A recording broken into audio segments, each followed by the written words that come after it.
Congar, Le grand théologien Congar, c'est un étranger, il n'est pas membre du Renouveau. Dans un grand congrès international, a dit ces paroles.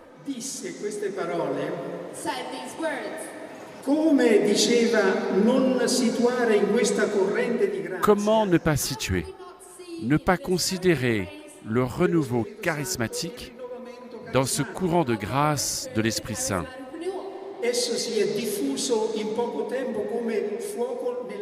Il s'est propagé en peu de temps comme un feu dans la steppe.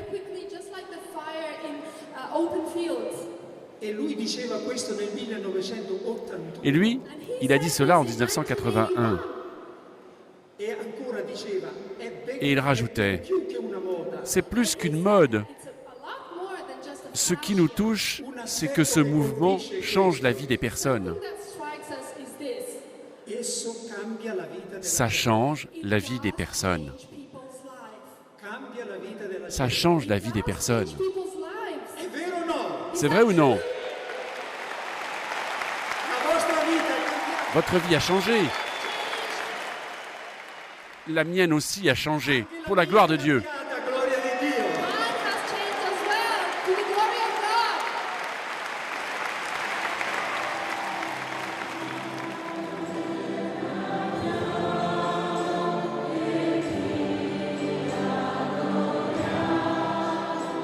Le père Raniero Cantalamessa, ce franciscain capucin, théologien et historien, se consacre depuis plusieurs années à la prédication d'une nouvelle Pentecôte à travers le monde, avec une conviction charismatique et œcuménique particulière. Depuis 1980, il est aussi prédicateur de la maison pontificale. Convaincu que l'événement de la Pentecôte d'il y a 2000 ans se vit dans le monde aujourd'hui, le père Raniero Cantalamessa nous invite à reconnaître et à vivre du souffle vivifiant du Saint-Esprit, manifesté notamment dans cet important mouvement de renouveau, ce réveil spirituel vécu dans les églises chrétiennes depuis le début du XXe siècle.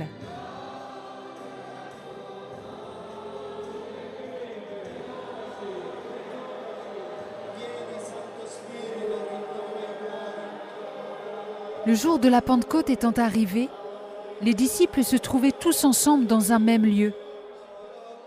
Quand tout à coup vint du ciel un bruit tel que celui d'un violent coup de vent, qui remplit toute la maison où ils se tenaient. Ils virent apparaître des langues qu'on eût dites de feu. Elles se partageaient, et il s'en posa une sur chacun d'eux. Tous furent alors remplis de l'Esprit Saint, et commencèrent à parler en d'autres langues, selon que l'Esprit leur donnait de s'exprimer.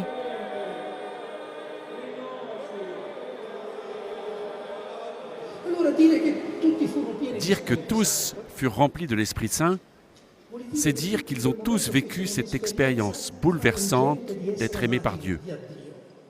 L'amour de Dieu, nous pouvons l'imaginer comme un océan qui à un moment a débordé et a inondé les apôtres. Ce jour-là, ils ont vécu le baptême dans l'Esprit. L'image du baptême signifie être complètement immergé, submergé par l'eau. Alors les apôtres furent submergés par l'amour de Dieu.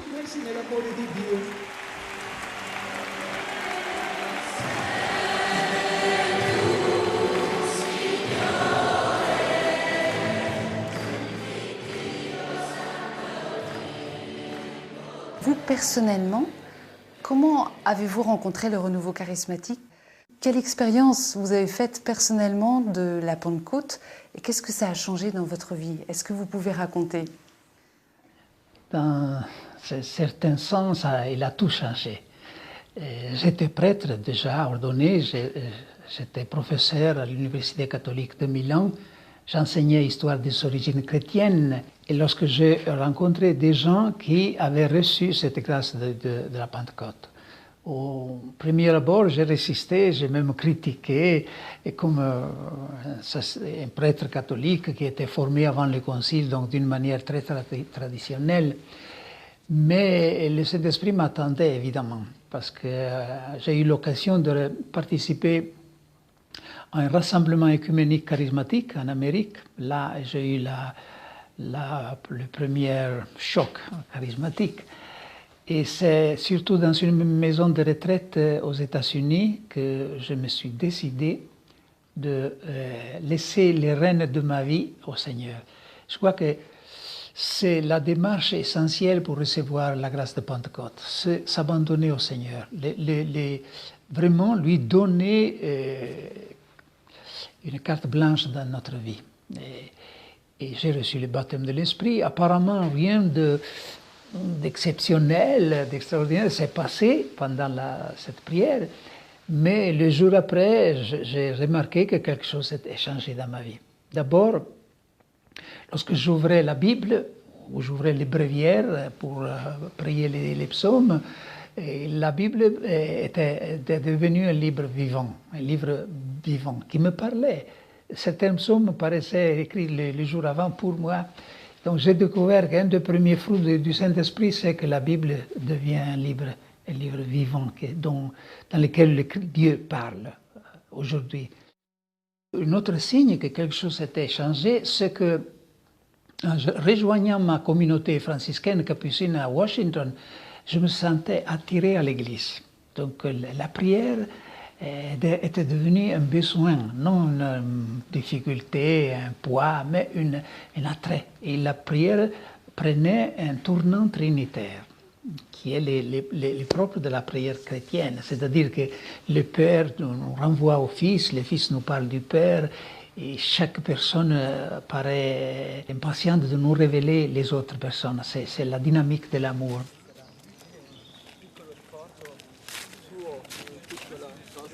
Ce qui a vraiment changé aussi au point de vue extérieur, c'est qu'un jour le Seigneur m'a parlé avec une image, rien d'exceptionnel, de surnaturel, je pense, mais pour moi vraiment très réel. Le Seigneur m'a passé comme devant moi, il m'a dit: si tu veux m'aider à proclamer le royaume de Dieu, quitte tout et suis-moi.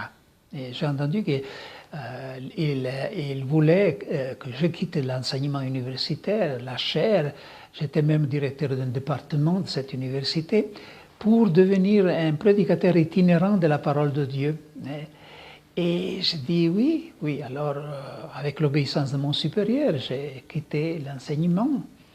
Et j'étais en train de me préparer pour ce nouveau ministère lorsque m'est venue la nouvelle de Rome que Jean-Paul II m'avait nommé prédicateur de la maison pontificale. Et les gens ne savent pas qu'est-ce que ça signifie. Ça signifie que les papes, avec les cardinaux de la curie romaine, les supérieurs généraux des ordres religieux, chaque vendredi matin, en avant et en carême, viennent pour écouter la méditation donnée par un capucin. Depuis 29 ans, c'est capucin, c'est moi. Et voilà, ça a été une grâce incroyable. Elle m'a permis de faire retentir au cœur même de l'Église cette grâce d'une nouvelle Pentecôte qui circule dans l'Église. J'ai prêché même sur le baptême dans l'Esprit, ici, là, à la curie romaine.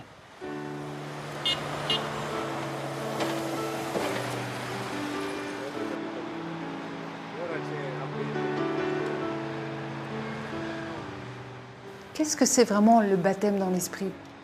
Parce que à notre baptême, on a déjà reçu l'Esprit Saint. Et donc, à nouveau, on dit, mais emplis-nous, viens, guéris-nous. Mais si on l'a déjà, pourquoi? Oui, ça c'est une objection à laquelle j'ai eu l'occasion de répondre plusieurs fois. Eh bien, d'abord, il faut toujours se rendre compte que l'expression baptême dans l'Esprit, ce n'est pas une invention du renouveau. C'est le Christ qui a inventé cette expression. La dernière parole qu'il a dit aux apôtres était: vous serez baptisés dans le Saint-Esprit d'ici à peu de jours. Et ce qui se passa de là à peu de jours, c'est la Pentecôte, évidemment. Non? Alors c'est le Christ qui a, avec cette expression baptême dans le Saint-Esprit, a désigné la Pentecôte. Donc qui n'est pas le baptême d'eau. Alors c'est une grâce qui suppose pour nous le baptême d'eau, les sacrements, mais qui s'ajoute comme une grâce extraordinaire, qu'il n'est pas nécessaire d'identifier, de classifier. D'ailleurs, à mon avis, c'est l'Église qui nous enseigne ça. Toutes les prières, les hymnes au Saint-Esprit commencent avec l'invitation « Viens ». Veni Creator Spiritus, viens Esprit Créateur, Veni Sancte Spiritus, tous les hymnes. Donc c'est l'Église qui chante, c'est l'Église qui a reçu les Saint-Esprit. Hein. Et pourtant l'Église nous enseigne toujours à dire viens, viens, viens. Le Saint-Esprit est là, et il doit venir toujours. Il doit venir parce que notre capacité de l'accueillir se renouvelle. Après l'avoir reçu, nous pouvons même le laisser de côté, négliger le Saint-Esprit. Le baptême de l'Esprit, c'est comme enlever les centres pour que le feu qui a été allumé dans notre baptême puisse réellement réchauffer notre vie chrétienne. Je ne vois pas de difficultés théologiques contre l'idée du baptême dans l'Esprit, pourvu qu'on soit clair que ce n'est pas un 8e sacrement. La manière de raviver tous les sacrements. Moi, je l'ai vécu de cette manière. Évidemment, je me suis demandé à l'occasion de mon baptême de l'Esprit, qu'est-ce que c'est que ces baptêmes de l'Esprit. Et avant même de faire des études théologiques que j'ai fait après, la réponse était claire pour moi. C'était la façon de ratifier ce que s'était passé à mon baptême. Non? Là, d'autres avaient répondu à mon nom. Est-ce que tu crois? Oui, je crois. Est-ce que tu acceptes le Christ? Mais d'autres l'avaient dit. Maintenant, c'était à mon tour la possibilité de vraiment librement ratifier les baptêmes. Donc, avec cet acte libre, permettre au Seigneur exprimer toute la puissance que nous avons avec nos sacrements, avec toutes ces vies surnaturelles que nous avons en nous.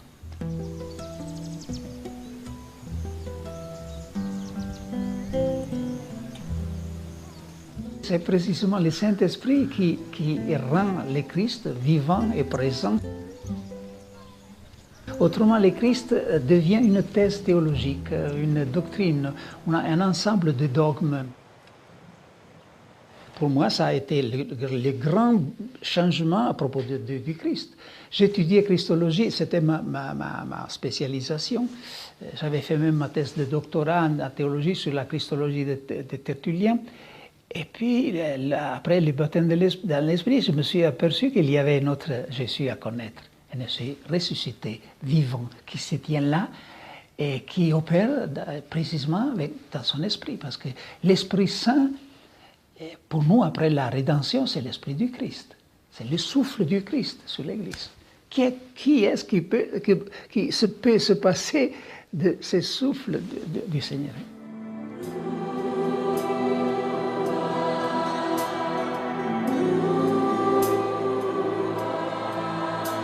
J'ai l'impression que le Christ cherche des visages prêts à recevoir le souffle. Il dit, recevez le Saint-Esprit.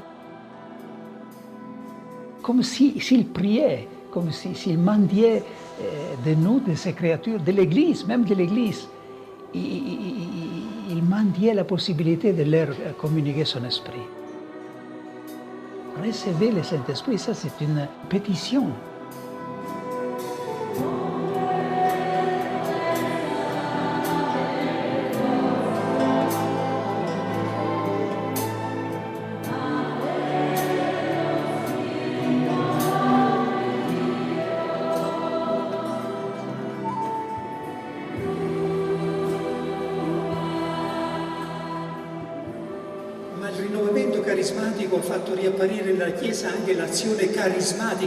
Le renouveau charismatique a renouvelé aussi l'Église dans l'action charismatique de l'Esprit Saint.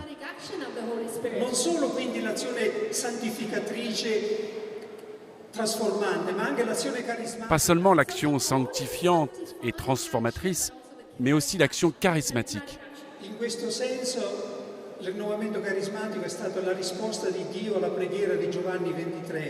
Dans ce sens-là, le renouveau charismatique a été une réponse de Dieu aux prières de Jean 23. Sa prière pour une nouvelle Pentecôte. C'était aussi la réponse de Dieu à ce que l'Église avait écrit dans Lumen Gentium 12. L'Esprit Saint sanctifie l'Église non seulement à travers les sacrements et les ministères, mais aussi en distribuant toutes sortes de charismes. Et ces charismes étant des actes pour l'édification de l'Église,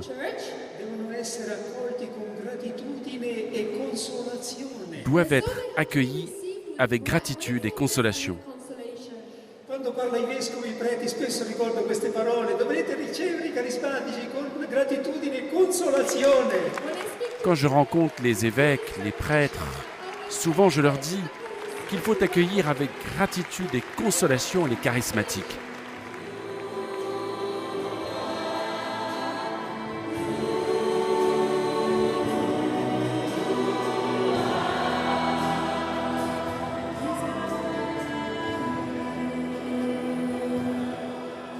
Le cardinal Suenens, en 1990, disait « Mais cette grâce du renouveau offerte à l'Église, elle n'est pas vraiment accueillie par toute l'Église dans sa globalité, elle n'est pas comprise par le cœur de l'Église. » Et on s'aperçoit aussi que dans certains pays, cette grâce du baptême dans l'Esprit, puis derrière elle, le renouveau, les communautés nouvelles, peut-être la force aussi de la vie communautaire, n'est pas forcément accueillie ou comprise. Qu'est-ce que vous en pensez? Et y a-t-il une étape que nous avons encore à franchir pour aller plus loin? L'élément essentiel, je peux le dire parce que je l'ai expérimenté moi-même, c'est la peur du nouveau, de la nouveauté. C'est le désir de faire ce qu'on a toujours fait, de s'insérer dans cette ligne dans laquelle c'est l'homme qui mène le jeu. Ce que je ne comprends pas, c'est qu'il y a des éléments dans les clergés qui condamnent ou rejettent ouvertement le renouveau en dépit du fait que les papes Paul VI, Jean-Paul II et Benoît XVI ont souvent expressé leur approbation, leur encouragement, leur jugement positif à propos de ces mouvements et d'autres mouvements de l'Église. Et si je pouvais adresser un mot, comme je fais d'ailleurs lorsque je prêche des retraites aux évêques ou aux clergés, je dirais n'ayez pas peur du Saint-Esprit. Souvent il y a la peur. Mais ce qui est drôle, que dans ces retraites que je prêche souvent aux évêques et aux clergés, sans nommer les renouveaux, mais en laissant passer la grâce de Pentecôte, pour finir, la dernière messe, c'est toujours une effusion de l'Esprit. Il accepte. Alors, lorsque on détache la grâce du Saint-Esprit de certaines expressions particulières ou de personnes particulières qui peuvent être de difficulté, on s'aperçoit qu'elle est acceptée, cette grâce. Alors, il faudrait trouver la manière de faire passer le Saint-Esprit et nous, les instruments, rester en arrière.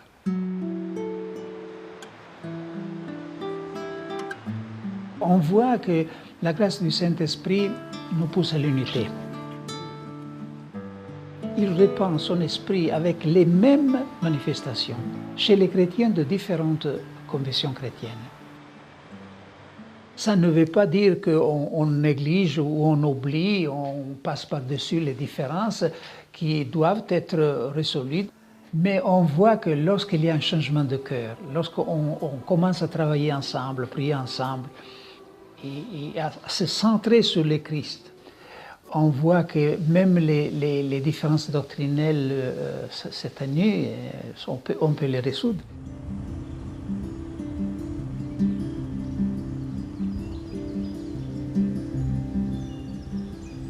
Ce souffle, en fait, nous délivre aussi de notre péché et de notre tiédeur.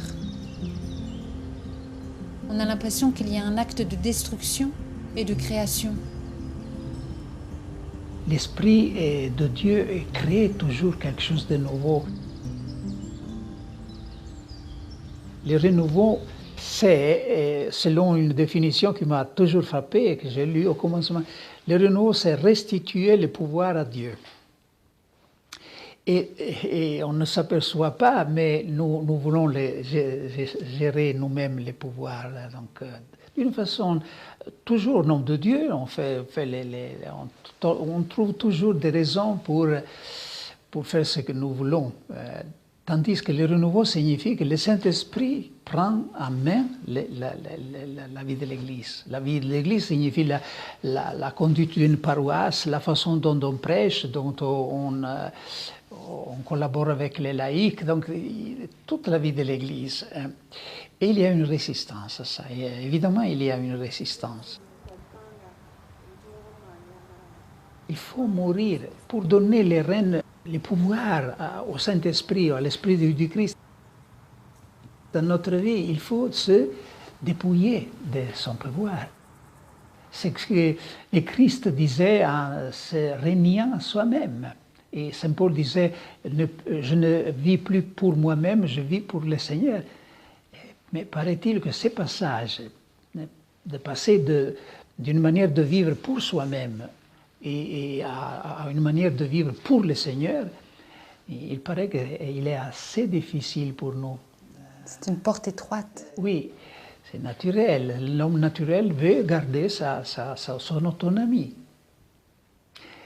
La venue du Saint-Esprit exige que nous renonçons à notre autonomie. Pour nous donner une liberté évidemment beaucoup plus profonde, mais il faut renoncer à cette liberté qui est plutôt un esclavage du péché, de l'égoïsme. Si on goûtait les fruits du Saint-Esprit, alors ça deviendrait facile de lui céder les pouvoirs, les rênes de notre vie. Parce que les fruits de l'Esprit, dès que nous lui permettons d'agir dans notre vie, les fruits sont l'amour, la paix, la joie et toutes les choses que l'humanité recherche plus désespérément. L'amour, la paix, la joie. Et l'expérience nous dit que c'est seulement dans l'Esprit du Christ, lorsque nous laissons entrer le Christ dans notre vie. C'est notre manière de dire laisser entrer le Saint-Esprit. Laisser entrer le Christ dans notre vie, avec le Christ, la joie, la liberté entre. Il faut simplement faire ces passages. Fermer les yeux et se jeter. Il s'agit de se jeter. Il y a un passage dans les Confessions de Saint-Augustin qui m'a toujours beaucoup frappé. Et dans le moment décisif où il devait décider de rester dans sa vie passée ou entrer dans la vie nouvelle, il dit qu'il avait l'impression que Dieu se tenait devant lui en lui disant « Jette-toi, jette-toi, tu verras que je ne recule pas pour te faire tomber dans le vide, jette-toi ». Mais il fallait fermer les yeux parce que Saint-Augustin dit qu'il y avait un temps de mémoire du passé qui le tirait par arrière en disant non, ne le fais pas parce qu'après tu dois renoncer à ça, à ça.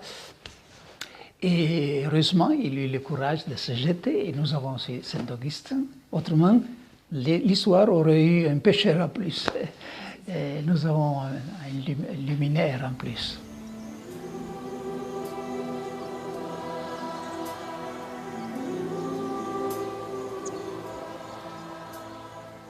Et pour terminer, quelle est la parole que vous aimeriez donner à ceux qui vous écoutent? N'ayez pas peur du Saint-Esprit, il est l'allié, notre allié. L'allié de notre raison n'est pas l'ennemi de la raison, c'est l'allié de notre raison. Il est l'allié de notre joie. Il est l'Esprit du Christ qui veut entrer dans notre vie pour nous rendre heureux. Alors, si nous cherchons la joie, si vous cherchez, cher ami, vous cherchez la joie, je n'ai autre suggestion à vous faire que jetez vous-même dans les bras du Christ ressuscité. Il ne reculera pas pour vous faire tomber dans le vide.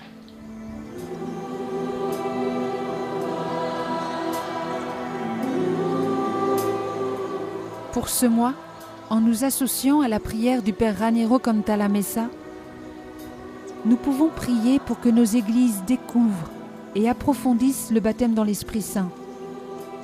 Elles grandiront ainsi dans l'unité.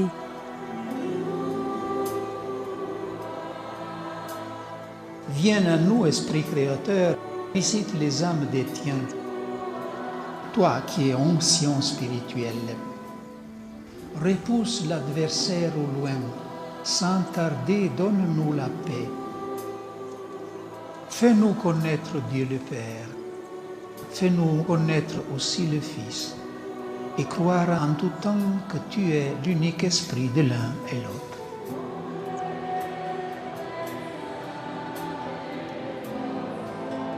La parole de ce mois est dans le livre des Actes des Apôtres, chapitre 1, verset 8. Vous allez recevoir une force, celle de l'Esprit Saint qui descendra sur vous.